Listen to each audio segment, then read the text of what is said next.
Ya está. Ya estamos en vivo. Hola, buenas tardes. Buenas tardes a toda la gente que nos está viendo y bienvenidos a la última presentación de esta serie de seminarios por el Año Internacional de las Cuevas y el CARS, que organiza Murciélago Tlaxcala, Ecoides AC y la Asociación Mexicana de Mastozoología AC. Hoy, que además es víspera del Día de la Apreciación de los Murciélagos, que es mañana 17 de abril, traemos una presentación sobre murciélagos en la temática de cuevas. Me acompañan esta vez, como todas las semanas hasta ahorita, Melanie Aguilar de Ecoides y Alberto Carrasco, egresado de la Facultad de Hidalgo y actual, el más nuevo de los chavos de Murciélago de Tlaxcala. Antes que nada, de nuevo, unas gracias para toda la gente que ha estado con nosotros a lo largo de esta semana, que ha visto todos los webinars. Esperamos que haya sido de su agrado, que hayan aprendido bastante. Esperamos tenerlos para la siguiente. Bueno, recordamos que preguntas, comentarios y demás para la doctora Cristina pueden hacerlo en los comentarios, ¿no? Antes que otra cosa también que se me olvide, le recordamos también que, por ejemplo, todas las presentaciones, porque nos lo han preguntado, se van a quedar de manera permanente en la página, entonces van a poder verlas en adelante, ¿no? Estoy muy feliz de presentar a la doctora Cristina. Ella fue la que me formó como profesionista a partir de que estudié la carrera. Mi maestría y doctorado lo hice con ella, entonces el 90% de lo que estudiamos murciélagos es de ella. Así que muchas gracias a la doctora por aceptar. Les he dado palabra a Melanie y de ahí a Alberto. Hola, pues muchísimas gracias a todos por haberse conectado a todas las charlas que hemos tenido a lo largo de esta semana.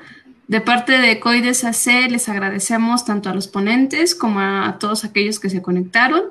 Y pues así como Pedro, pues yo también estoy muy agradecida con Cristina porque aunque no ha sido mi asesora de tesis, también he aprendido de ella, también ya me ha tocado salir con ella a campo.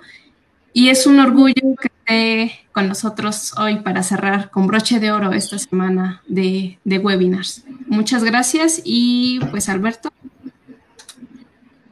Bueno, muchas gracias por la palabra. Es la primera vez que estoy aquí y me siento muy afortunado de poder aprender de todos ustedes. Bueno, voy a hacer la presentación. Ella es la doctora Cristina Maxuini, bióloga egresada de la Facultad de Medicina Veterinaria y Zootecnia de la Universidad Autónoma de Yucatán.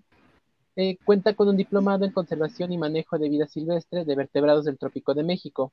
Es doctora en ecología animal por la Universidad de Aberdeen, Reino Unido. Actualmente es investigadora en el Centro de Investigaciones Tropicales de la Universidad Veracruzana y miembro del Sistema Nacional de Investigadores Nivel 2. Ella ha publicado más de 40 artículos y capítulos de libros con varias tesis de licenciatura y posgrado dirigidas.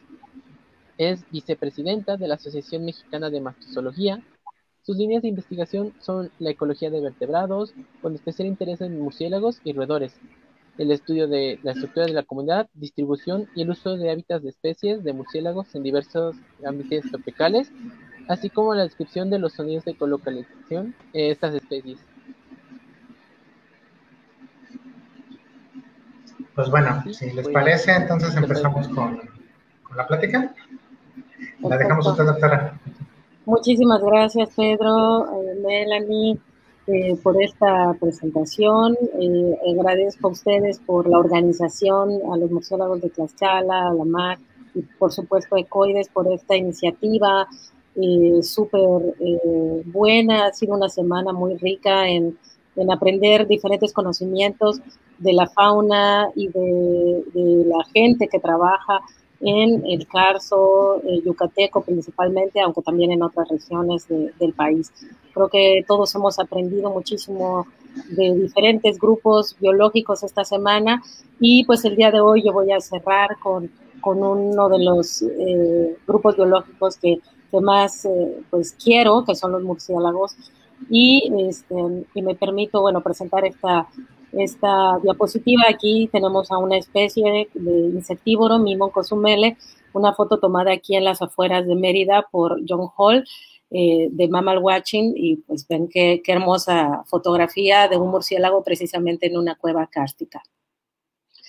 No voy a tardarme mucho porque estamos en un grupo que se llama Los Murciélagos de Tlaxcala, en donde uno asume que la mayor parte de las personas que siguen estas pláticas tienen alguna noción de los murciélagos, pero para aquellos que por primera vez están viendo una charla de murciélagos, pues me permito mencionar que los murciélagos son un grupo muy importante en términos de diversidad, son el segundo orden solo superados por los roedores de mamíferos en cuanto al número de especies a nivel global.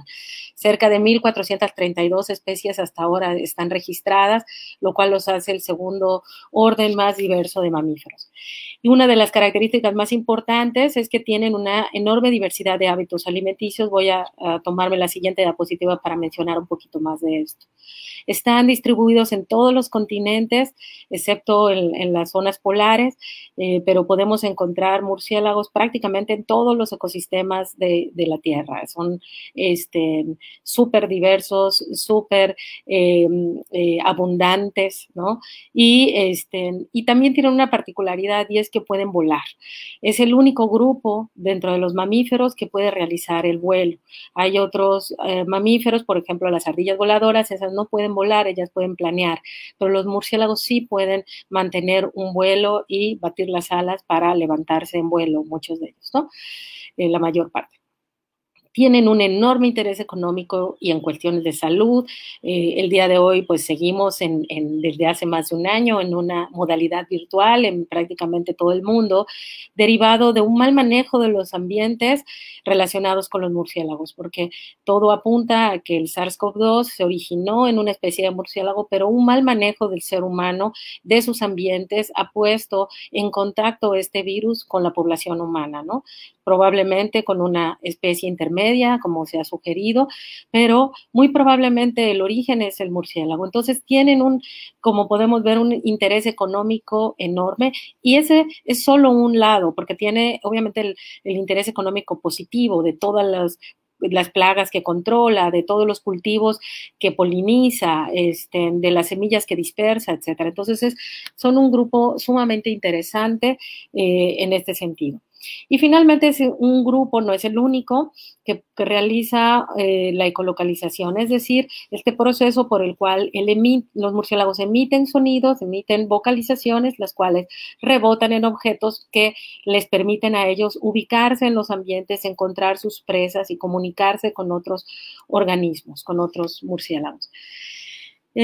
Por eso les dije que la siguiente diapositiva va a mencionar muy brevemente sobre la enorme diversidad de hábitos alimenticios. Aquí es solo una probadita, no me voy a tardar mucho, no hay tiempo, pero hay murciélagos que son frugívoros, como los que vemos ahí en esta primera fotografía, en donde tenemos un grupito ahí de 5 individuos de frugívoros que ya se han estudiado sobre la lluvia de semillas que dejan debajo de estos sitios de percha donde los murciélagos. Aquí a la derecha tenemos un sitio urbano aquí en Mérida, después de algunos meses de recibir la lluvia de semillas de Artivox jamaicensis, la especie más común de frugívoro del neotrópico. Bueno, así luce una terracita, es la terraza de mi mamá, después de una lluvia de semillas de unos cuantos meses. Entonces podemos ver la enorme cantidad de semillas que los murciélagos son capaces de, si este solo es un individuo el que dispersó todas estas semillas, ¿no? Otro grupo de murciélagos, otra subfamilia y algunas especies de otras familias, como puede ser algún insectívoro que a veces también poliniza, están encargados de la polinización de una enorme cantidad de plantas, ¿no? Bueno, la subfamilia que mencioné es en el neotrópico, porque en el paleotrópico hay muchas otras familias de frugívoros que también son polinizadores, ¿no? Entonces, polinizan una gran cantidad de plantas, agaves, cactáceas, plantas de interés económico también para el hombre, y porque nos gustan las cactáceas, por ejemplo, tenerlas en viveros y en nuestras casas. Entonces ellos son los responsables de la polinización de una enorme cantidad de plantas, ¿no? Solo por mencionar algunas, agaves y cactáceas, pero son muchas familias las que ellos polinizan. La mayor cantidad de los murciélagos, la mayor diversidad de murciélagos son insectívoros y con ello quiere decir que consumen una gran cantidad de insectos. Muchos de esos insectos, no todos, pero muchos de esos insectos son plagas de cultivo de algodón, de tomate, de maíz, de arroz, y cada día más estamos conociendo sobre el enorme papel que tiene el control de plagas en estos cultivos por parte de los murciélagos y la gran cantidad de billones de dólares que se ahorran diariamente gracias al papel tan importante que realizan estos murciélagos al comer plagas.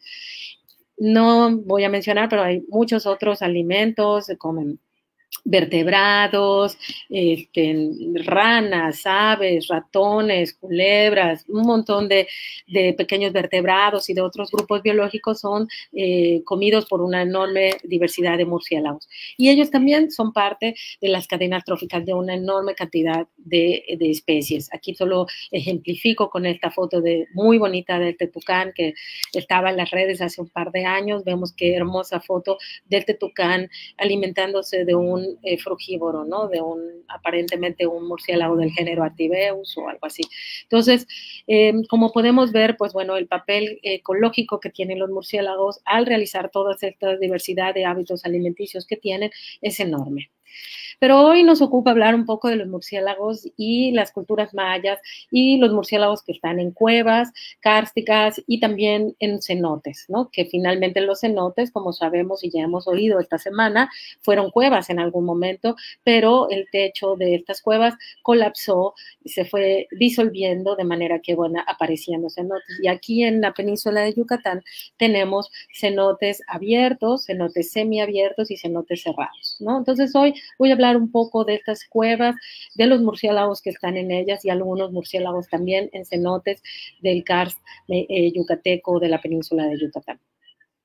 Tenemos esta representación de la cosmovisión de la cultura maya del murciélago y el murciélago está muy relacionado con la cultura maya, ¿no? Está presente en códices, está presente en monumentos, en esculturas, en platones como el que vemos aquí, este plato, y hay una relación directa de un dios maya, Camazotz, el cual es el dios murciélago, y que también se le consideraba como el dios de la muerte, ¿no? En un pasaje de Popol Vuh, que es esta, digamos, relatoría de diferentes pasajes mayas, se menciona como el dios Camazotz es el responsable de degollar a Hunahpu, que es un guerrero que había ganado un juego de pelota y él, digamos, de esta manera lo sacrifica. Entonces está relacionado con la muerte y el sacrificio, el Camazotz y en general el dios murciélago, ¿no? Esto está mencionado en esta cita que está aquí en el libro Sotz, el murciélago en la cultura maya, el cual fue compilando todo esto que menciono y fue Roberto Romero Sandoval, es el autor de este libro. También se relaciona al murciélago con la fertilidad y la sexualidad en las culturas prehispánicas. Por ejemplo, dentro de un códice se ha interpretado que el dios Quetzalcóatl manda a un murciélago a morder la vulva de la diosa Xochiquetzal y con esto y de esta mordedura sale una flor de olor poco agradable, lo cual es interpretado como el inicio de la menstruación. Por lo tanto, hasta se le encarga a un murciélago el don de la procreación o de la fertilidad, vamos a decirlo. Entonces, la cultura maya, como vemos, tiene, el murciélago tiene muchas acepciones dentro de la cultura maya, no solo el dios de la muerte, sino incluso la sexualidad. Y también Roberto Romero menciona que los escribas mayas, muy probablemente inspirados en el murciélago porque aparece en muchos códices, etcétera. De esta manera se ligaban el inframundo para poder saber cuál era el designio de los dioses. El dios Camazotz o el dios murciélago es el dios, está en el inframundo, ¿no? En esta parte debajo de la tierra, ¿no? Entonces, de alguna manera los escribas mayas también recibieron inspiración del murciélago y una manera de transportarse al inframundo para poder poder saber cuál era el designio de los dioses y plasmarlo en los códices mayas. Entonces, como vemos, el murciélago está íntimamente relacionado con la cultura maya. Aquí tenemos una representación de este plato que está en el Fuerte de San Miguel, en Campeche, que si no conocen ese museo, les invito a conocerlo. Y aquí claramente hay una representación que nosotros interpretamos como murciélagos hematófagos, claramente, porque, bueno, están con las gotas de sangre, ¿no? Entonces, pero dentro de la cultura maya hay representación de murciélagos tanto frugívoros como nectarívoros, etcétera. Entonces, podemos ver que hay una enorme diversidad, la cual ya era reconocida por los mayas, ¿no? Los murciélagos de las áreas kársticas son dependientes de ellas. Bueno, en este trabajo que presenta Paul Reis y Neil Fury, realmente ante esta pregunta analizan que es muy difícil determinar si, francamente, los murciélagos o muchas especies de ellas son dependientes del karst, ¿no? Ellos proveen esta lista que vemos aquí de diferentes taxa, diferentes órdenes de mamíferos, los cuales han sido exclusivamente registrados en cuevas o en ambientes kársticos, ¿no? Y ellos mencionan en este artículo que acabo de presentar estas dos especies, bueno, presentan una más, un rhinolophido, si no mal recuerdo, y estas dos especies sí, ellos mencionan que en el viejo continente han sido exclusivamente registradas en ambientes kársticos, en cuevas kársticas, ¿no? El Crasionisteris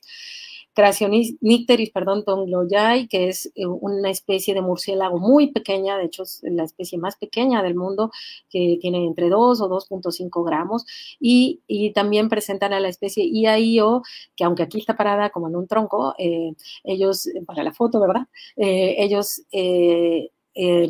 mencionan en su publicación que son especies las dos exclusivamente de ambientes kársticos, solo han sido registrados en cuevas kársticas, ¿no? Y ellos empiezan a plantear esta situación de qué haría un murciélago o qué haría alguna especie un poco dependiente del karst, ¿no? ¿Hay alguna dependencia por el uso de cuevas kársticas? Y una propuesta es la que hizo Barclay en el 94, en el 95. Él hace una serie de publicaciones relacionando la cantidad de calcio que requieren los murciélagos para poder, es muy grande, y sobre todo en la época reproductiva, cuando producen leche y se la pasan las madres a las crías. Entonces hay una pérdida de calcio, entonces, y además hay un requerimiento de calcio fuerte para poder producir esta leche y dársela a las crías. Y particularmente en Estados Unidos, donde todas las especies que hay son insectívoras, Barclay propone que ellos tienen que estar tomando este calcio de alguna fuente, ¿no? Codd, en 1999, en Bad Research News, publica la observación de murciélagos que están tomando agua en ambientes y sobre todo también lamiendo cuevas kársticas, y asume que muy probablemente toman este calcio de las cuevas. Banza, quien elabora este dibujo en un artículo del 2018, en una publicación del 2018, lo que dice es que en el paleotrópico muchas especies son observadas tomando aguas cerca de zonas kársticas, de zonas que les proveen en el agua disuelta este calcio que quizás requieren. Pero tanto Reisi como otros autores reconocen la dificultad de poder probar esta hipótesis si el calcio es un recurso limitante, y por eso los murciélagos lamen las cuevas o toman el agua de los depósitos cerca de zonas kársticas. El único trabajo que tengo conocimiento que existe con este tema es de Rick Adams, en donde él lo que encuentra es una relación muy cercana entre que la actividad de los murciélagos, aquí la actividad de los murciélagos insectívoros, esto está hecho en Colorado, es mucho más abundante, vamos a decir, en algunas pozas, y estas pozas donde había más actividad, particularmente de hembras embarazadas y de hembras reproductivas que necesitan calcio, era en las pozas que tenían aguas con una cantidad alta de calcio disuelta. Entonces, es decir, las aguas duras, ¿no? Entonces, cuando comparan entre diferentes pozas que tienen diferentes proporción, digamos, que de calcio, ellos encuentran que hay una preferencia por murciélagos hembras reproductivas por estar tomando y volando en esta zona. Entonces, ellos proponen que el calcio puede ser un factor limitante, por lo cual los murciélagos prefieren volar y, sobre todo, tomar agua en este tipo de ambientes, ¿no? Hay otras muchas razones por las cuales, obviamente, los murciélagos, no solo el calcio, sino muchas otras razones por las cuales los murciélagos utilizan las cuevas en general y las cuevas kársticas aquí en Yucatán, ¿no? Este trabajo hecho por Rafael Ávila en su tesis de licenciatura evaluó una gran cantidad de cuevas del centro de México, en Puebla, en el Estado de México, algunos otros estados, y lo que presenta aquí en este gráfico es esta temperatura promedio. Entonces, lo que podemos ver es que las diferentes familias de murciélagos prefieren cuevas con diferentes requerimientos, ¿no? Que a nivel microclimático es muy difícil reconocer qué variables de humedad y de temperatura o de luz, etcétera, son las que los murciélagos tienen, porque hay mucha plasticidad en esto, pero lo que él encuentra en este trabajo es que, bueno, lo que ya muchos de nosotros sabemos, que hay especies, por ejemplo, mormópidos, que tienden a preferir cuevas cálidas, muy calientes, incluso calientes, ¿no? Entras a una cueva donde hay mormópidos y es a veces como un infierno, ¿no? Es muy calurosa por dentro. Entonces, temperaturas muy cálidas son preferidas por algunas especies de ciertas familias, en este caso mormópidos, mientras que hay otras que tienen temperaturas más bajas, de 20 grados, etcétera, e incluso los vespertiliónidos, que son en su mayoría especies con afinidad más bien neártica, tienden o pueden tienen una gran plasticidad, pero muchos de ellos pueden estar en zonas, en cuevas con temperaturas muy bajas, ¿no? E incluso entrar en ellas en torpor, ¿no? Entonces, la temperatura, la humedad, obviamente son factores importantísimos por los cuales los murciélagos prefieren cierta cueva a otra, ¿no? Aquí en la península de Yucatán, pues tenemos afortunadamente especies de muchas familias, ¿no? Tenemos molósidos y los molósidos en general no son especies que tiendan a utilizar las cuevas, excepto algunas especies, ¿no? Hay un registro por ahí de Tadárida, probablemente muy en la base de la península, casi colindando con Chiapas, etcétera, pero no es como un Tadárida. Hay quien, yo en lo personal pienso incluso que a lo mejor por ahí el registro no es tan fidedigno, pero aquí está contabilizado, ¿no? Y como podemos ver, de 12 especies de molósidos, poquitas, solo 3 son las que recurrentemente usan las cuevas.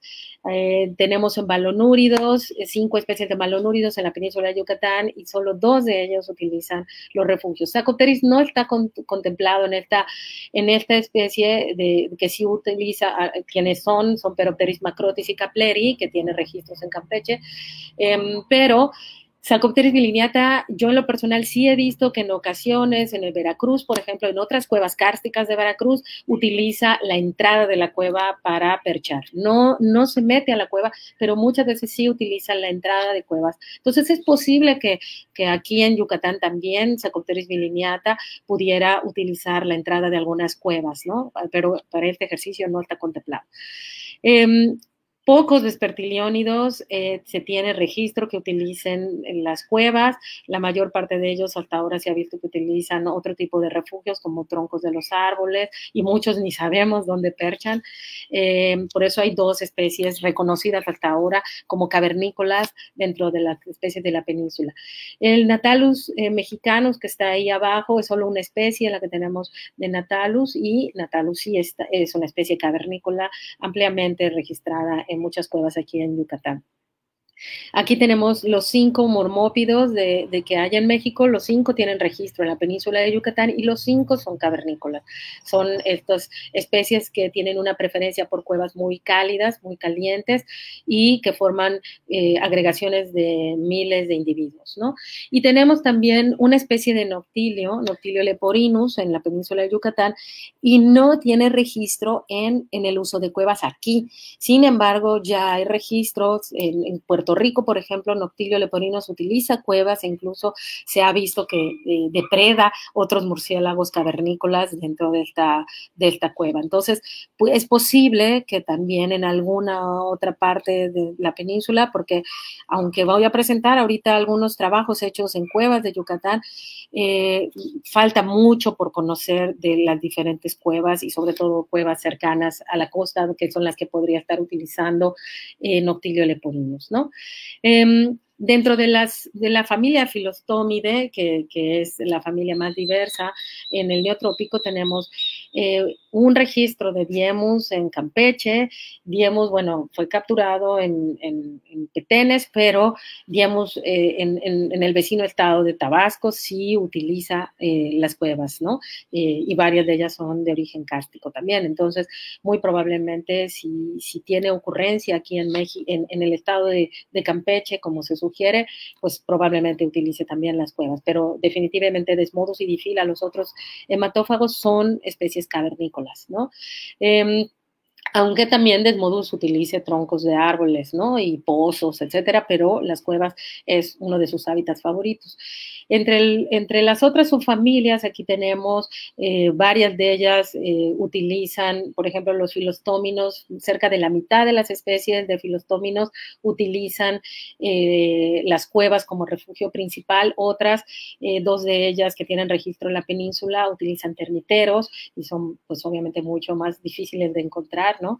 Entre los frugívoros, 3 de 9 y los carolias, pues, Carolia perspicillata, que es muy, muy baja su abundancia en la península de Yucatán, tiene registros en cueva, por ahorita los vamos a ver, y muy probablemente, aunque no se ha sido atrapada en cuevas, Carolia sowelli, que tiene mucha más abundancia en Quintana Roo, muy probablemente use también las cuevas, ¿no? Y el único nectarívoro que hasta ahora se ha registrado, Glossophaga soricina, aunque hay obviamente también registros anecdóticos de que puede haber Comisarici en la península de Yucatán, pero estos murciélagos son principalmente cavernícolas. Y estos son algunos, lo que acabo de presentar, algunas especies de la península que tienen. Y en total, 45% de los murciélagos utilizan los refugios de cuevas como su refugio principal. E incluso tenemos una especie de murciélago que se encuentra extinta, la cual fue encontrada con vestigios en las grutas del Oltún, en el trabajo de Arroyo Cabrales y Álvarez del 2003, que es Desmodus draculae. Esta especie que se estima que fue 30% más grande en tamaño que Desmodus rotundus, la especie que sí es actual, viviente. Entonces, imagínense, si nosotros que nos solemos ir al campo y atrapar Desmodus y siempre nos pone de nervios porque es muy esquivo y se mueve mucho y grita y nos pone de nervios que nos vaya a morder, imagínense haber agarrado en las redes de niebla una especie 30% más grande que esta y también hematófaga, ¿no?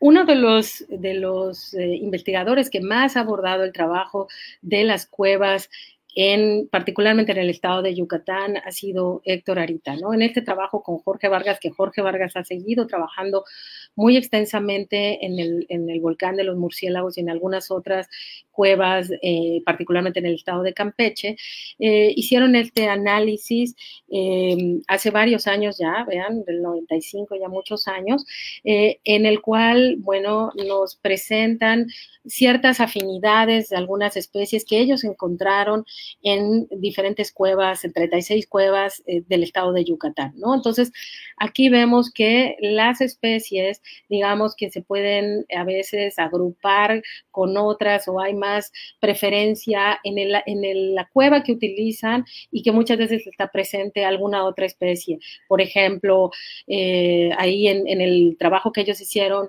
Micronicteris microtis, que ahí está como megalotis, muchas veces es encontrado con Artigaus jamaicensis, ¿no?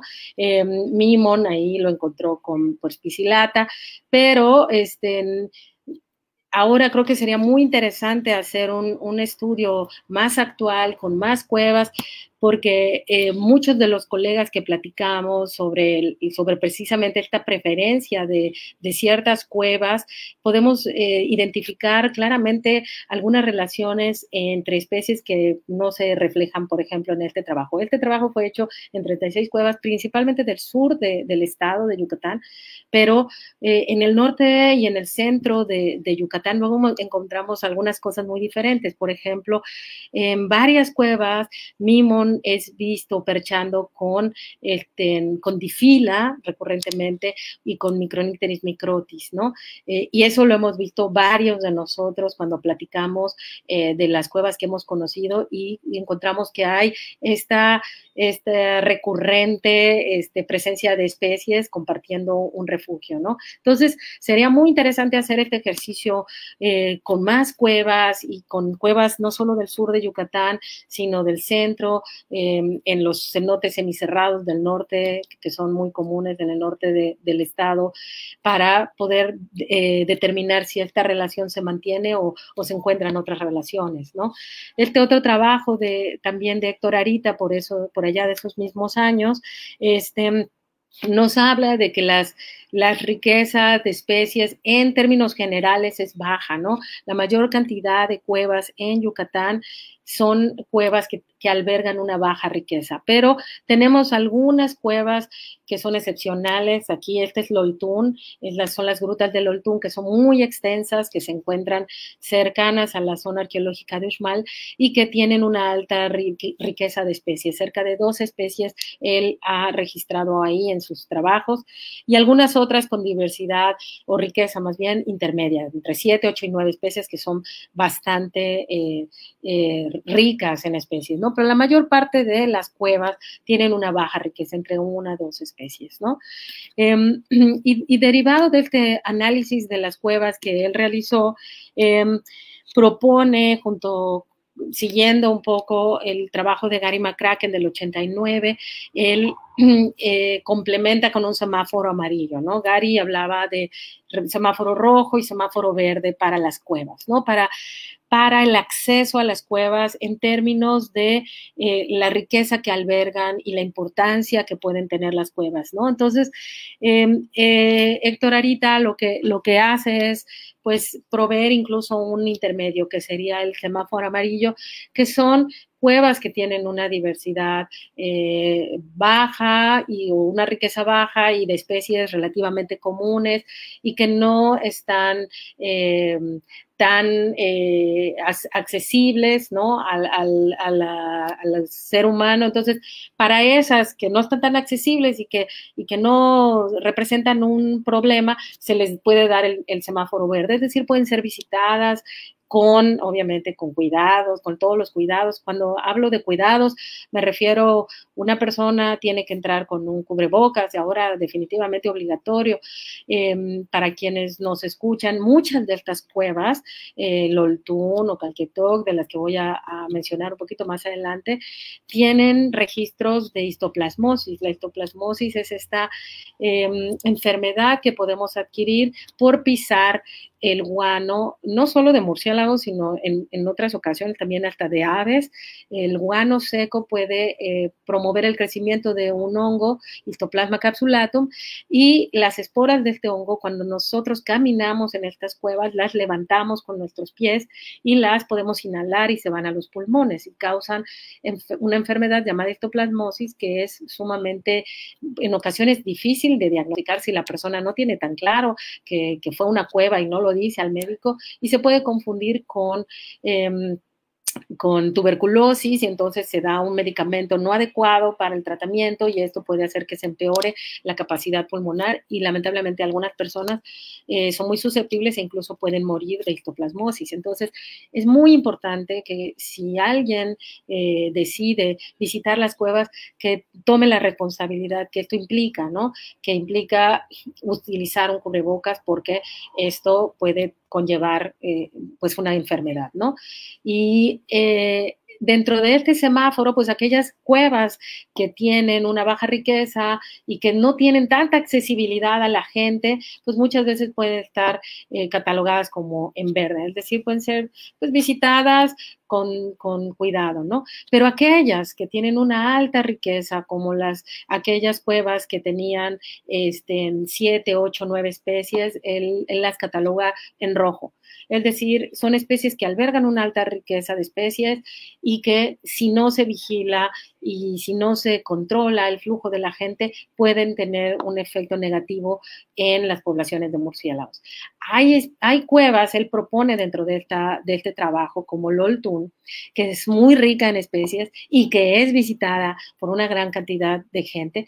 Y entonces lo que él promueve o lo que él propone es algo que está haciéndose, por ejemplo, en Loltún, que es iluminar solo ciertas partes y que los visitantes solo visiten ciertas cámaras, sin embargo, restringir la visita y el paso de la gente a otras, que son principalmente las cámaras donde ya se encuentra ahora la mayor parte de especies. Es decir, buscar cómo conciliar el uso responsable de una cueva, en este caso para fines ecoturísticos y antropológicos y arqueológicos, porque esta cueva tiene relictos, obviamente, y estructuras mayas que son muy atractivas para muchos visitantes, pero limitando el acceso precisamente al área donde los murciélagos están. Y otra alternativa también es, aunque está iluminada, por ejemplo, Loltún, es ir apagando las luces conforme va pasando la gente, ¿no? Para evitar precisamente tener a los murciélagos con una iluminación artificial todo el tiempo, que eso evidentemente va a promover que los murciélagos se vayan de ahí, ¿no? Y es algo que no queremos. Entonces, aquí lo que vemos es que ciertas especies, como por ejemplo Peropteris macrotis, está presente en una enorme cantidad de cuevas. Estas cuevas están de menor riqueza a la mayor riqueza, siendo Loltún esta en su análisis la cueva que tuvo mayor riqueza, y aquí se encuentran otras especies que, como vemos, tienen una buena riqueza de especies, entre 8 y 9 especies, pero vemos que Peropteris macrotis es como una de las especies más cavernícolas, vamos a decirlo así, dentro de la gran diversidad de especies que tenemos en Yucatán. Otras, como por ejemplo en Mimón, en el caso de este trabajo, solo la encontró afuera de Loltún, de las grutas de Loltún. Ahora sabemos que Mimón está presente en diferentes cuevas aquí en la península de Yucatán y en algunas, como voy a platicar, en números pues bastante sorprendentes para lo que estamos acostumbrados a conocer de Mimón. También les dije que iba a hablar muy brevemente de los cenotes.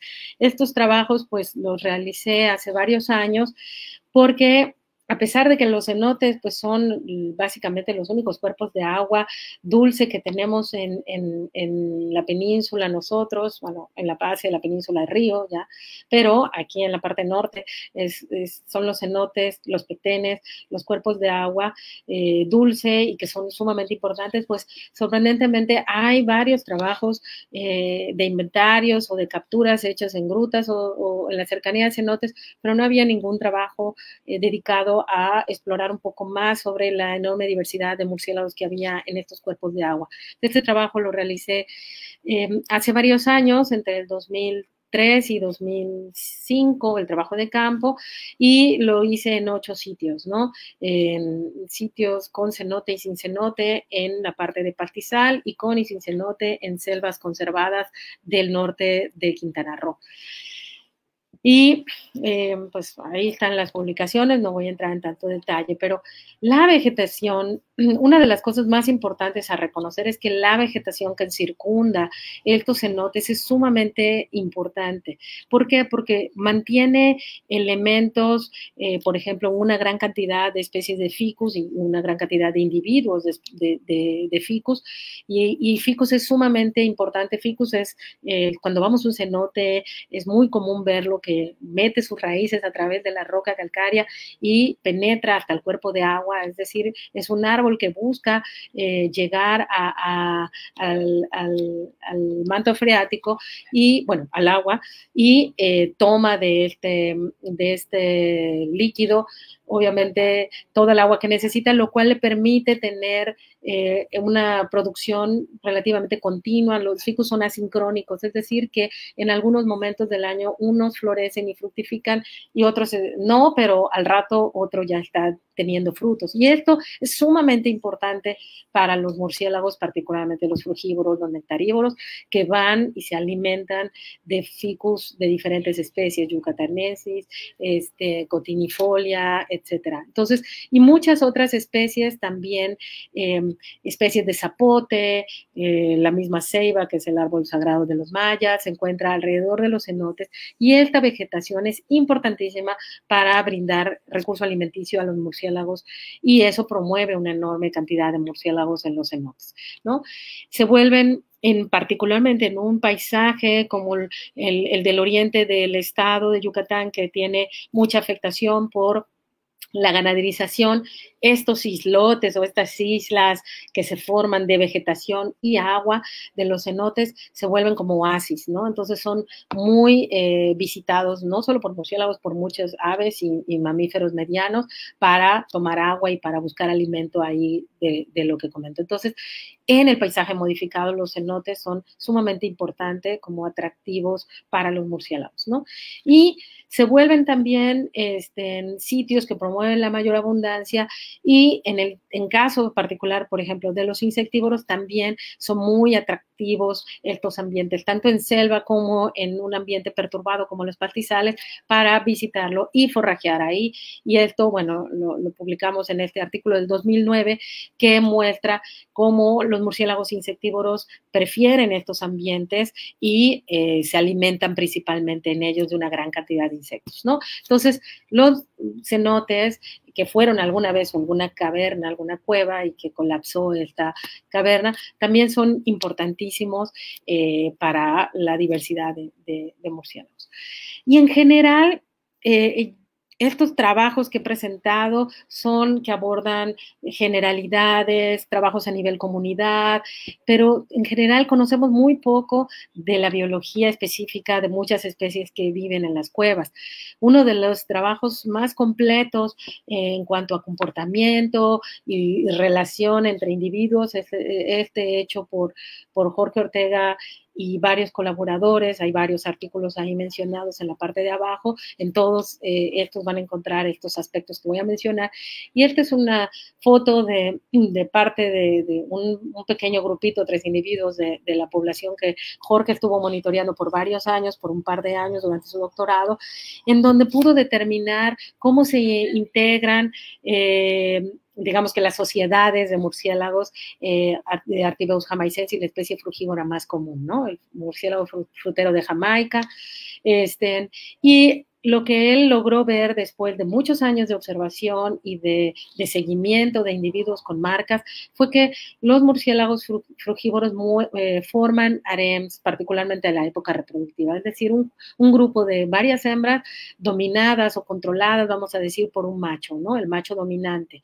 Y los grupos pueden variar entre 4 hasta 18 hembras en un harem, pero cuando los grupos se vuelven más grandecitos, de 12 a 14 individuos o más, entonces son controlados por 2 machos, ¿no? Un macho dominante y otro macho que es el macho subordinado, vamos a decir, ¿no? Y Jorge, con estos trabajos, lo que hizo posteriormente fue una serie de experimentos en los cuales removía este macho dominante y lo que observaba es que cuando se remueve el macho dominante, el subordinado asume el rol del dominante, ¿no? Es decir, está ahí a la espera de que el líder se vaya y si se va el líder, si es comido por alguna presa o en este caso por Jorge que se lo lleve temporalmente, entonces asume el rol de dominante. Pero en el caso de cuando los experimentos se hicieron fue, dejó al dominante, pero le quito al subordinado, y lo que se observó es que había una llegada, particularmente en estos harem, obviamente grandes, que son el caso donde están un dominante y un subordinado, el harem se vuelve atractivo para otros machos. ¿Por qué? Porque un solo macho, el dominante, no puede controlar tan solo tantas hembras, entonces llegan otros machos, los cuales buscan evidentemente copular con estas hembras, entonces el macho dominante tiene que invertir mucho más tiempo en el cuidado de su harem, ¿no? Entonces, de alguna manera, este subordinado que está ahí, aunque puede ser su competencia, le beneficia.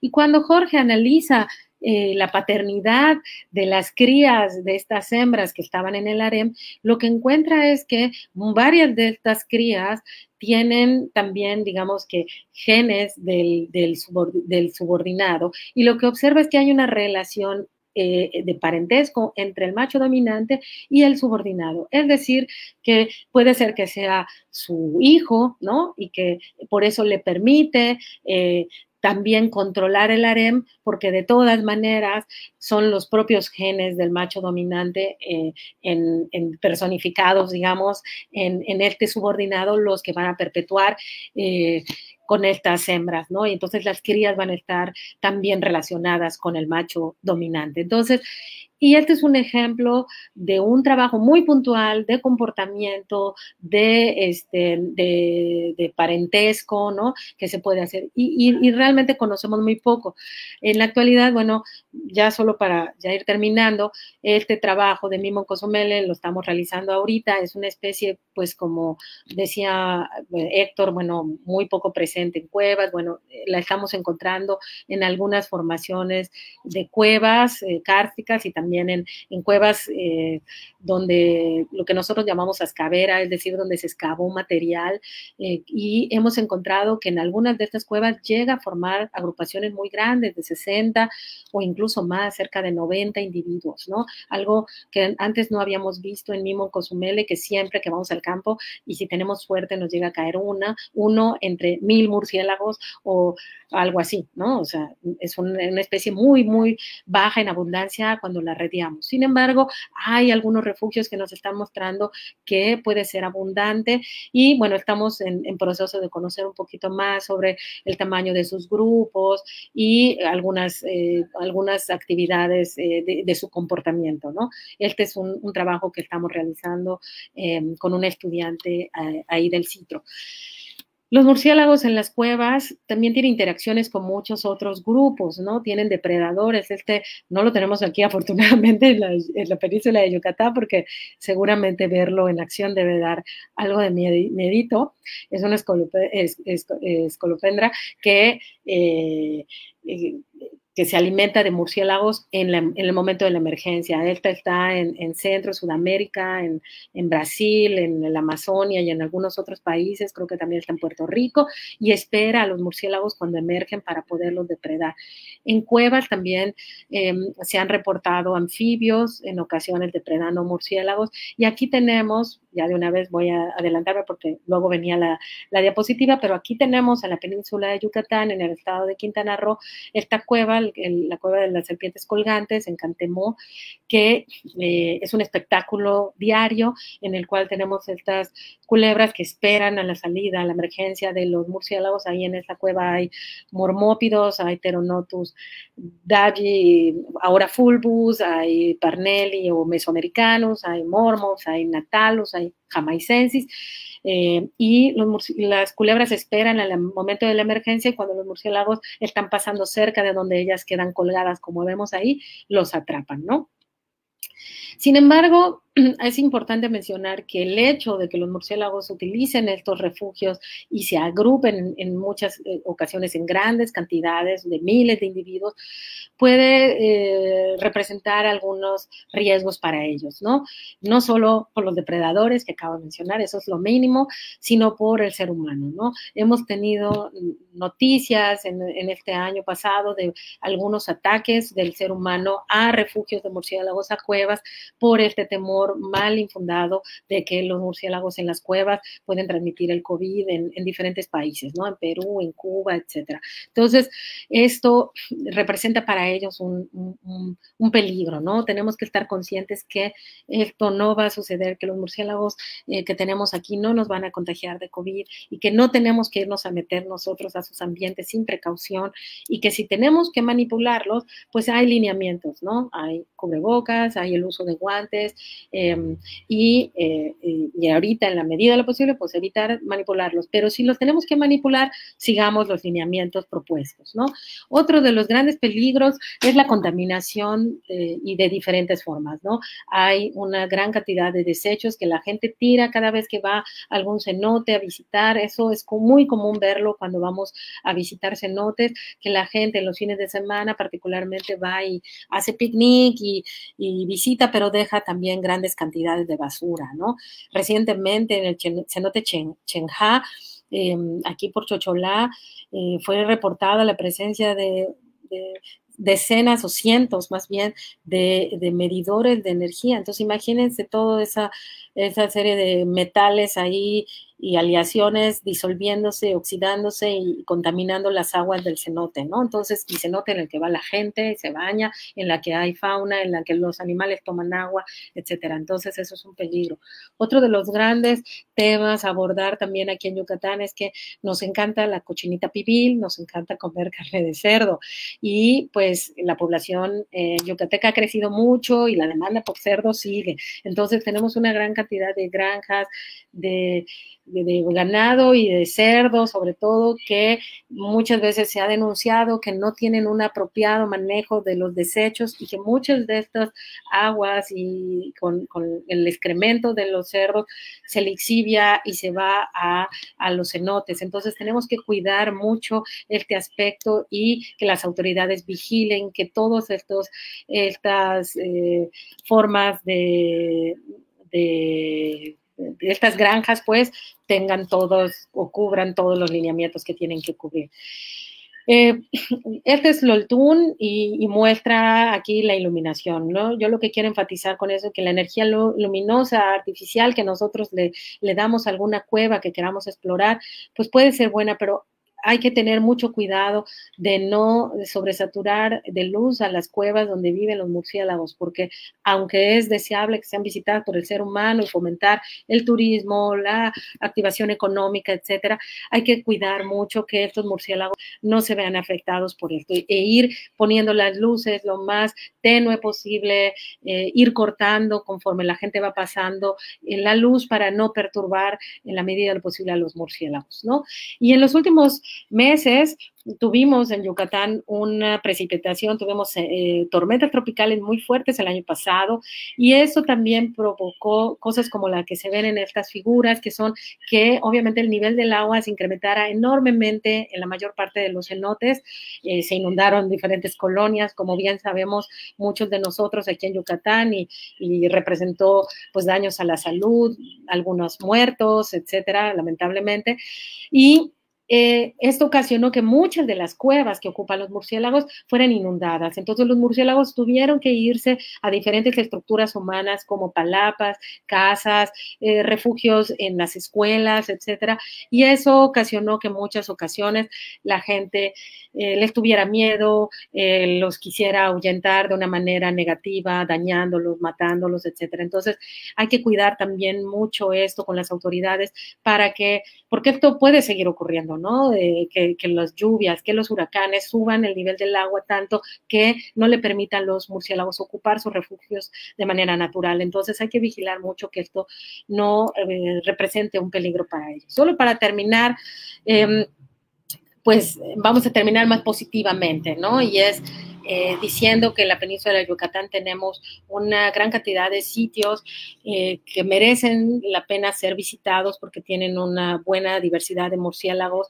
Este es un sitio hermosísimo, que espero que el video se ponga, ahí se está tardando mucho, ahí va, que es el volcán de los murciélagos, que se encuentra muy cerca a la zona arqueológica de Calakmul, en Campeche. Está medio lento, espero que ahí siga, si no, bueno, se los pongo al final. Tiene una enorme abundancia, o sea, es increíble la abundancia de murciélagos. Esta emergencia dura más de una hora que vemos aquí y salen diferentes especies, nictínomos, artibeus, pteronotus de diferentes especies, mormos, miotis. Es una cueva muy rica en especie, pero sobre todo de las más abundantes o de la que tiene la mayor abundancia quizás de murciélagos en la península de Yucatán y vale la pena conocerla, ¿no? Otra cueva que si no han visitado, les invito, es Calquetoc. Esta cueva tiene diferentes pasajes o rutas que con un guía, ahí tienen que entrar con un guía y un guía que sepa muy bien, no tiene iluminación, entonces se requiere una lámpara y esta tiene diferentes duraciones, puede haber una ruta de 2-3 horas, pero puede haber una ruta de 4 o 5 horas, ¿no? Entonces, si no son claustrofóbicos, si no les da miedo la oscuridad, pues se pueden echar la ruta larga y dentro de la cueva van a ver cámaras que están llenas de murciélagos, una gran cantidad de guano. Ahí sí es súper recomendable utilizar un cubrebocas por todo lo que ya les dije. Hay gran cantidad de individuos de mormos, de natalus, de pteronotus. Incluso aquí hemos registrado el único registro de Pteronotus personatus o ahora Psilotis con un ejemplar en el estado de Yucatán, ha sido capturado aquí, ¿no? Ya les hablé de Cantemó, que está cerca de de José María Morelos en Quintana Roo y que tiene este paseo organizado por guías ecoturísticos locales. Entonces, de esa manera, si vamos, además es de manera ordenada, con casco para no golpearnos. Bueno, yo nunca he entrado, pero he visto los videos. He rodeado afuera, pero o rodeas afuera o ves el espectáculo de las serpientes. No se pueden ambos, porque salen miles de murciélagos en un ratito, ¿no? Entonces, entras con un guía, es un grupo ecoturístico que administra esto y la verdad es un grupo certificado con mucha calidad y con mucho profesionalismo, así que también les invito a que visiten. Y esta última que apenas conocí en octubre es un cenote semicerrado que tiene una gran cantidad, como podemos ver ahí, de murciélagos, de Molossus rufus, de los pocos molósidos que también usan estructuras humanas, pero también cuevas, y esto que estamos viendo salir ahí son miles de ejemplares de Nyctinomox platicaudatus. Esta emergencia es muy breve, unos 15-20 minutos, pero es impresionante, como se pueden imaginar con esta diapositiva. Entonces, en Yucatán tenemos también una serie de sitios muy interesantes para observar murciélagos de forma segura, con cubrebocas si van a entrar, o como en este caso en común, viéndola desde afuera, es impresionante, ¿no? Entonces, pues les invito a que vengan a conocer los murciélagos de la península de Yucatán, porque, pues como ya vimos, son muy diversos y la mitad de la diversidad ocupa las cuevas kársticas. Gracias.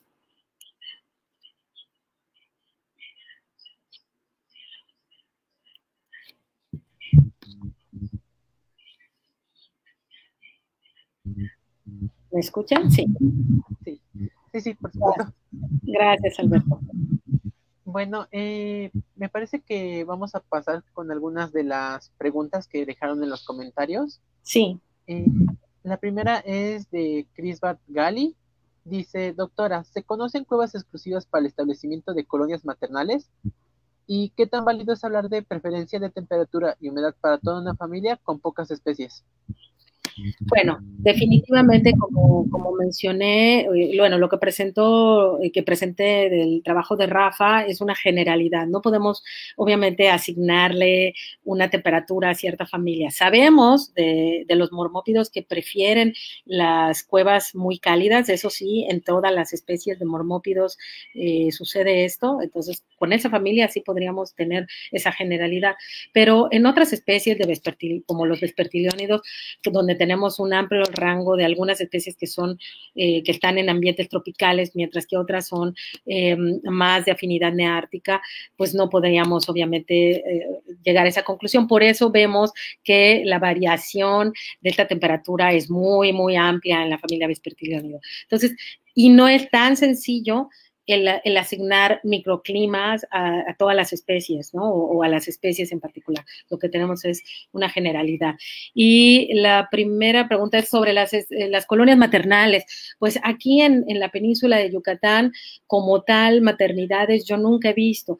Recientemente salió en redes sociales ahí una foto muy bonita de una colonia de maternidad de Natalus. Entonces, no dudo que Natalus en algunas de las colonias que ocupa aquí, donde sí alguna vez he detectado colonias grandes de Natalus, pudiera en algún momento ser una colonia exclusiva de maternidad, pero hasta ahora no he detectado yo ninguna colonia exclusiva de maternidad en la península de Yucatán. De acuerdo, es muy interesante. La siguiente es de Edgar S. Ramírez Cruz. Dice, excelente presentación. ¿Hay diferencia entre la diversidad de murciélagos en un ambiente perturbado de uno que no lo está? Y en cuanto a conservación, ¿existen campañas o algún tipo de estrategia que promueva la conservación de estos organismos? Sí, hay diferencias entre la diversidad. Bueno, sí, hay varios trabajos, como el trabajo pionero es de Brock Fenton, de 1992, hecho precisamente en la Riviera Maya y en diferentes sitios de la Riviera Maya, en Puerto Morelos, Tulum, etcétera. Y este trabajo, por primera vez, lo que expresa es de que hay ciertas especies que son un poco más indicadoras de perturbación y que son la subfamilia Philostomine. Esa es de la familia Philostomide y son murciélagos que recolectan sus presas de hojas y de la hojarasca y de ramas, y que se ha asumido, aunque no los conocemos tan bien en zoología, pero que se ha asumido que si no tienen unas selvas conservadas, un ambiente conservado, tienden, o sea, lo que se ha visto es que tienden a desaparecer tanto en riqueza como en abundancia, ¿no? Y que solo algunas especies que son un poquito más tolerantes a la perturbación, como se ha sugerido que es Micronicteris microtis, persiste, mientras que otras, Crotópterus, que son carnívoros, definitivamente el Vampirum spectrum, que ha sido registrado, por ejemplo, en los Tuxtlas, pero hace muchísimos años, y desde que ha habido tanta perturbación de los hábitats en los Tuxtlas no se ha vuelto a capturar Vampirum. Entonces, eso nos habla un poco de que hay algunas especies. Y evidentemente, solo para terminar este punto, algunas especies incluso son indicadoras de perturbación. Una alta abundancia de vampiro nos suele decir que cuando los atrapamos así, que estamos frente a un ambiente que ha tenido perturbación, es decir, que hay ganado, que hay transformación de la selva en ambientes productivos, etcétera, y que hay ahí la presencia de algún tipo de ganado, sea equino, caprino, el que sea, ¿no? Y que los murciélagos pues no se tienen que ir a la selva a buscar un venado, sino pues tienen ahí al ganado para proveerles alimento. Estrategias de conservación hay varias. Bueno, tenemos obviamente la norma oficial mexicana, tiene un listado de especies que están protegidas, algunas con categoría de amenazado, otras en categoría en peligro, ¿no?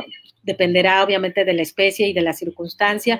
Tenemos obviamente la IUCN tiene sus lineamientos, y también tenemos especies protegidas con estos lineamientos, y tenemos algunas otras estrategias, por ejemplo, la REL, como la Red de Conservación de Murciélagos Latinoamericana, ha establecido algunos sitios que se llama SICOM, Sitios de Conservación de los Murciélagos, o ICOMS, Áreas de Conservación de los Murciélagos, y varios de nosotros, investigadores mexicanos, hemos colaborado en esta iniciativa para nombrar algunos sitios importantes, por ejemplo, aquí en la península de Yucatán, la Sierrita de Ticul, es decir, esta formación, esta montaña que tenemos de 200 metros de altura en Yucatán y que tiene una gran cantidad de cuevas, ha sido nombrada como un área ICOM, un área de conservación de murciélagos, ¿no? Y algunos sitios en particular, como el volcán de los murciélagos de Calakmul, es un sitio prioritario para la conservación. Entonces, algunas estrategias, pero lamentablemente pues todavía muchas de estas están un poco en papel, ¿no? Y falta regulaciones y obviamente también que el gobierno se tome mucho más en serio que afectar a los murciélagos, que matar a los murciélagos no es correcto. En otros países se han hecho leyes más fuertes. En Reino Unido, si una persona mata murciélagos, es llevada incluso a la cárcel, ¿no? Entonces, nosotros tenemos que quizás promover que se tomen acciones más fuertes, más severas para promover que la gente conserve los murciélagos y no los afecte y no los mate. Bueno, la siguiente es de Carlos Ruiz. Dice, Sí. ¿pueden convivir en un mismo lugar murciélagos frugívoros y hematófagos? Lo que significa que cuando tratan de controlar a los hematófagos, ¿también eliminan frugívoros? Exactamente, sí. Un segundo, es que voy a pedir que me prenda la luz. Sí, la verdad es que es recurrente que Desmodus rotundus conviva con otras especies, ¿no? Nosotros lo hemos visto conviviendo no solo con otros hematófagos, con difila, por ejemplo, sino también con nectarívoros o con insectívoros, por ejemplo, como Mimon, que está incluso protegido, ¿no? En la NOM. Entonces, sí sucede muchas veces esto, ¿no? Que la gente en las zonas donde es afectada el ganado por las mordeduras, muchas veces los ganaderos se enojan y van y queman los refugios, con esto también matando a muchas otras especies. Y hemos sabido de un caso hasta terrible en el que lamentablemente el chico que fue a quemar la cueva resultó quemado y murió.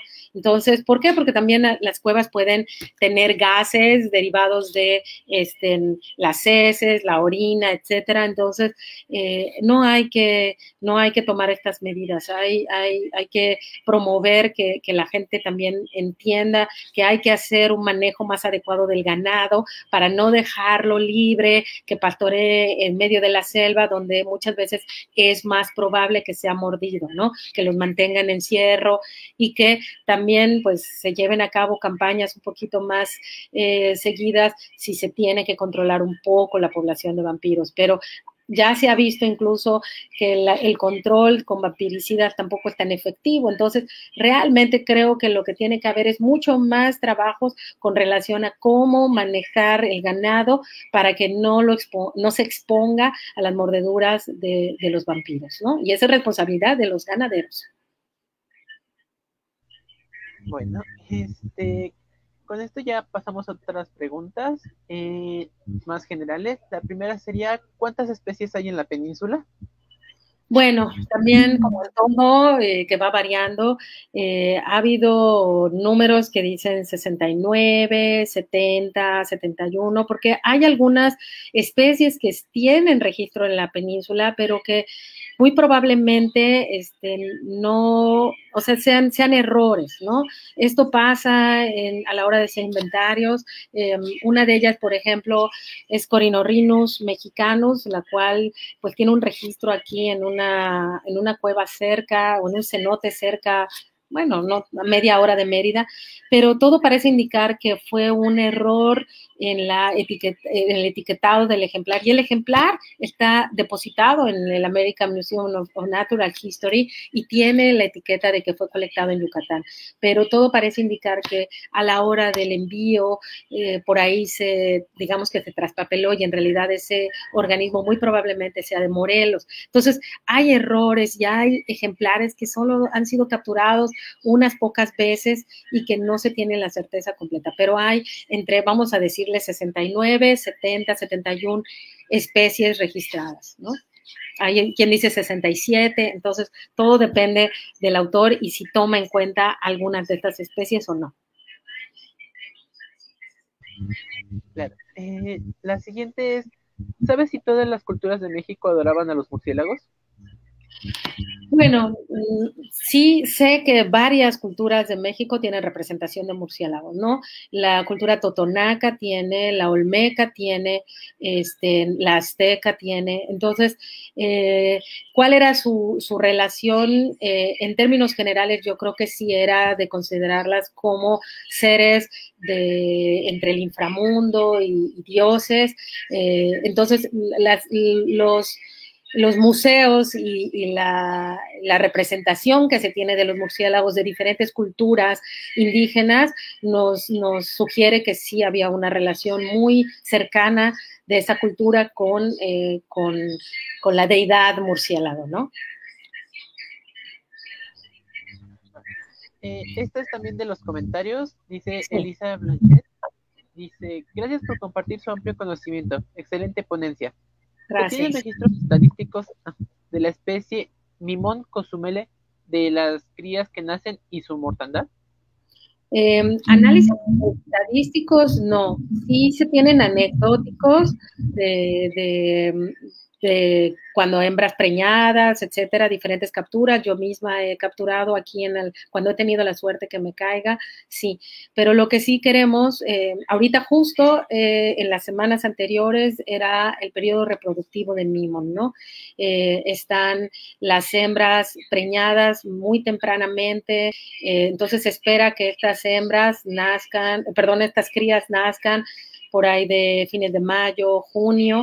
Entonces queremos estudiar un poquito más de cómo es la interacción de la madre y la cría y un poco más sobre precisamente las crías de Mimón cozumele. Hasta ahorita estadístico no hay nada porque todo lo que hay es un poco más bien anecdótico, ¿no? De cuando los investigadores van, atrapan y ven hembras preñadas y bueno, si está muy preñada, si la cría se ve ya muy grande, pues se asume que está a punto de nacer, entonces más o menos los meses en los que nace. Pero nuestros seguimientos en al menos 2 cuevas, una cercana aquí a Mérida y la de Valladolid, nos sugieren que el periodo reproductivo es justo ahora y las cópulas están todavía en estos días y se espera que nazcan las crías por ahí de mayo, junio. Muy bien. La siguiente es, ¿los murciélagos cavernícolas solamente viven en cuevas o pueden vivir en otros lados? No, muchas de estas especies que mencionamos que usan las cuevas pueden utilizar otros refugios, ¿no? No todas, casi siempre son vistas, por ejemplo, en cuevas, pero pueden utilizar, o sea, por ejemplo, los vampiros utilizan pozos, utilizan troncos huecos, el noctilio que mencioné típicamente utiliza troncos huecos, pero como dije, en Puerto Rico se ha visto que utiliza cuevas. Artibos jamaicensis puede ocupar edificios humanos, puede ocupar cuevas, principalmente cuevas es lo que utiliza, pero ante la falta de cuevas puede vivir en el techo de una casa, vive uno en casa de mi mamá, debajo de un tejado. Entonces, muchas de estas especies pueden utilizar también otros refugios, ¿no? Sería muy interesante determinar cuáles son las que solo utilizan las cuevas y nunca más se les ha visto en otros lados, como en el caso que presenté al principio de las especies Crasionycteris y Aio, ¿no? ¿Se sabe por qué se extinguió el vampiro Drácula y hace cuánto? Bueno, vivió en el Pleistoceno y no, pues muchos mamíferos se extinguieron. No podría realmente saber si también como muchos otros mamíferos se extinguió como se sugiere por el efecto del meteorito o simplemente pues porque pues ya le tocaba, ¿no? Recordemos que ha habido muchos eventos históricos y específicamente por qué este vampiro tan grande desapareció, no sé. Yo no sé, habría que preguntarle a Joaquín Arroyo cuáles son sus hipótesis. La siguiente, ¿hay especies que duermen con otras especies exclusivamente? Pues lo que, como mencioné, lo que se sugiere es que hay afinidad de especies para ocupar cierto refugio. No necesariamente eso significa que duermen como uno al lado del otro, pero sí se ha visto varios refugios donde cierta especie está pegada a otro grupo de especies, pero lo que suele suceder en un refugio que alberga una gran cantidad de especies es de que las especies tengan digamos que separación, pero nosotros sí hemos sido testigos de organismos que están entremezclados, ¿no?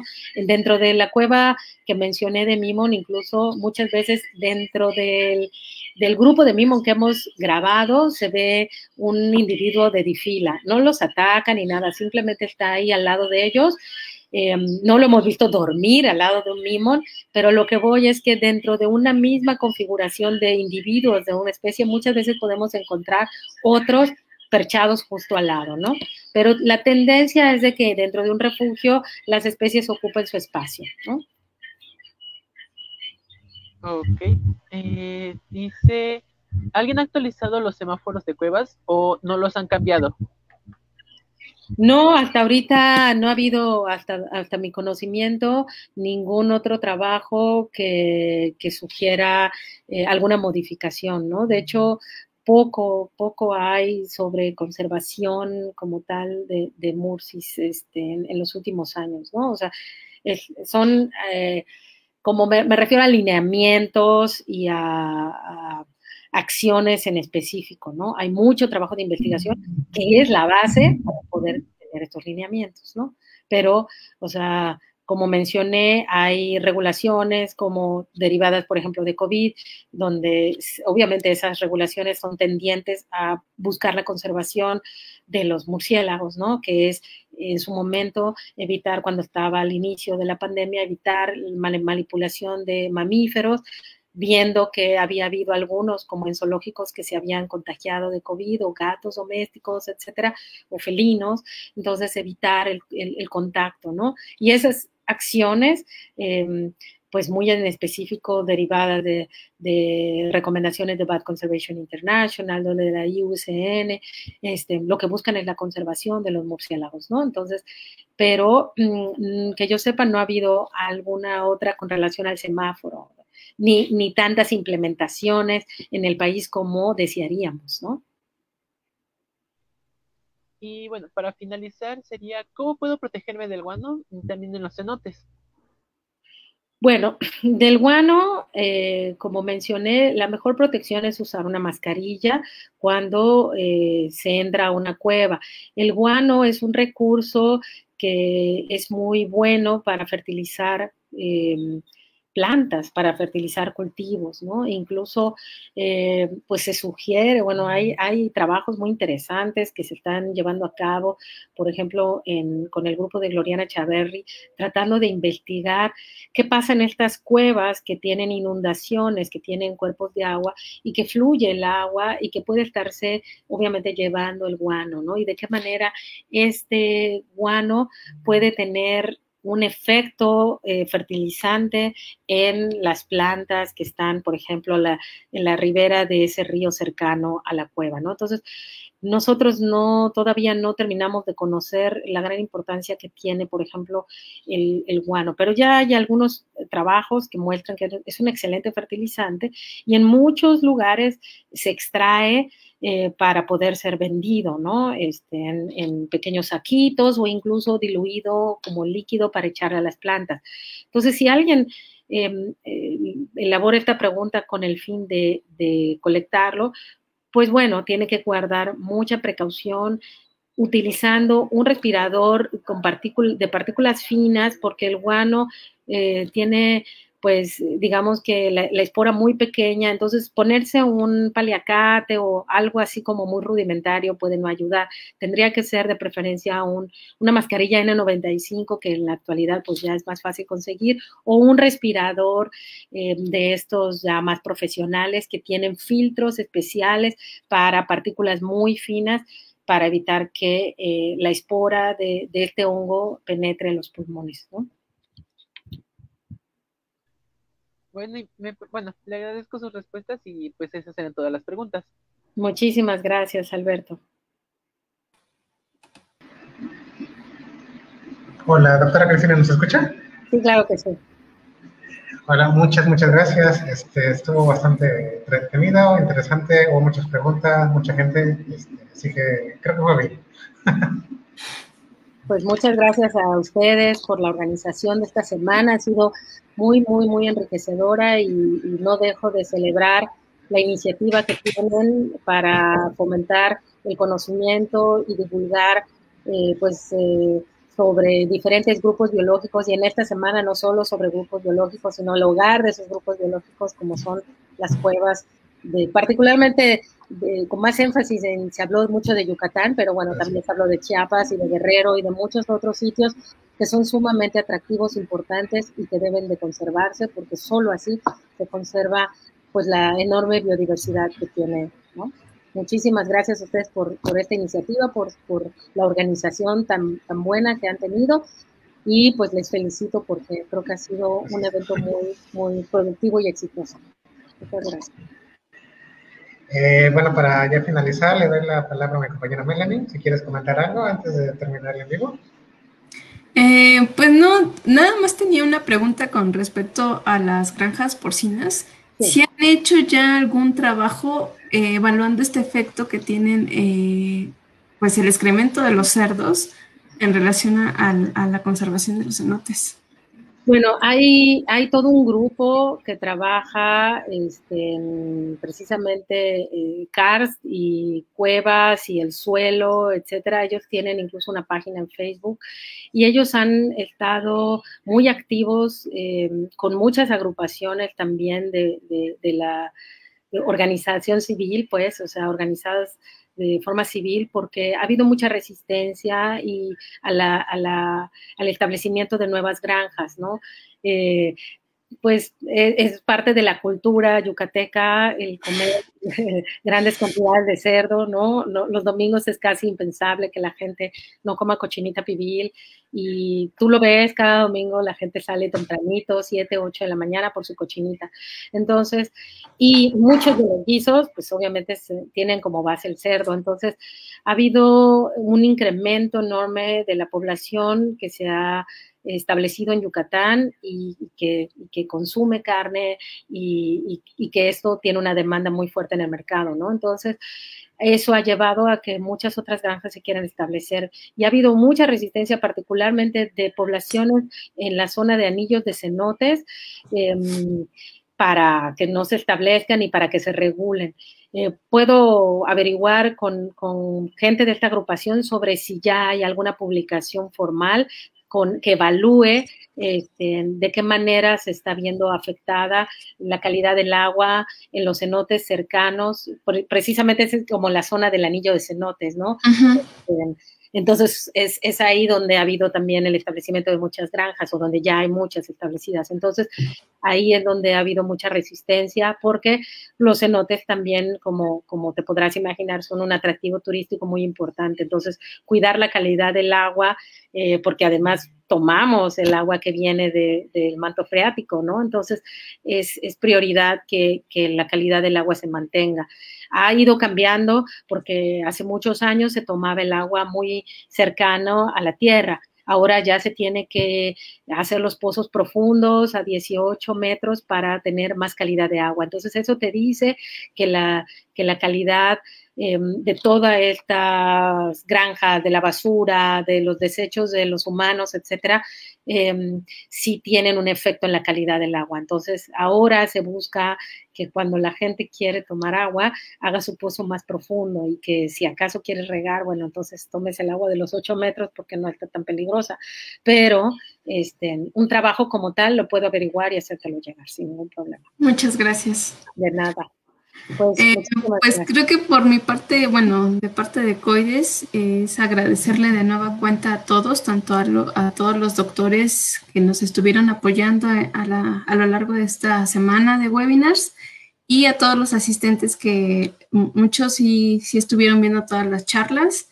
Pues muchísimas gracias y esperamos estar organizando otro tipo de eventos pronto. Muchas gracias a ustedes. Ya nos está gustando este tipo de cosas. Eso veo, qué gusto, qué gusto. Pues felicidades y muchas gracias, Alberto, por tu colaboración. Y que tengan buena tarde.